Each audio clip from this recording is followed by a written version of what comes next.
Thank you so much. And joining me now is Mr. Leonard Mullins, who is one of the men who's lived in this community the longest, 27 years, almost 30 years. And you were here the night of the storm. Tell me what happened.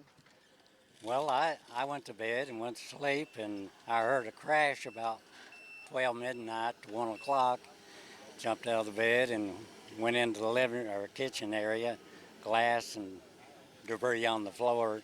I turned around, went back and got my shoes, and got a light, and well, it was pretty much done by then. It didn't take it long to go through, but I don't really remember at that point how long it rained and how long the wind blew and so forth, but I believe it passed through pretty quick. But it was my first tornado I've ever been in, and And hopefully your last. yeah, it did a lot of destruction, as you could see here. What did you think when you came out and got to see the destruction yourself? Well, that night that it happened, I thought, I could see some here, but the next day or that following day, I could look up there and look back that way, and man, it's tore a lot up.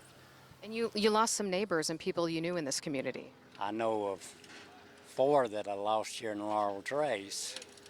Uh, just, well, one behind me, it blew her across the street in another lawn, and she was alive. I went over and talked with her, and but they had to clean trees off the streets and so forth before they could get in. I don't know how long it was before they were able to come in and pick her up, but I heard later she did die, and two more people where she was laying in the lawn, they died.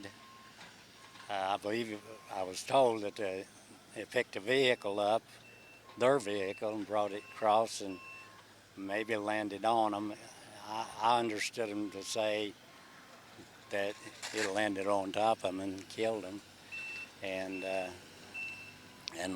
the other person, the fourth one lives down in the corner there, and him and his wife, I believe, were in two different rooms at the time, and he died, and she went to the emergency room and was able to, well, she was dismissed, I believe, the next day, so she's alive. I don't know if she has issues, but she's alive, but he died. So, and they found a guy over in the field over here, so that's five that I know of right in this area that died. And looking at everything, they very well could be several more, but I don't know. But I saw on the news last night that 17 had died in Laurel County. So I don't know. I've heard it's done a lot of damage back this way and also that way, but I haven't seen it to know. We are certainly glad that you are safe, and we thank you so much for talking with us today, okay? All right. Thank you Thank so you very much. much.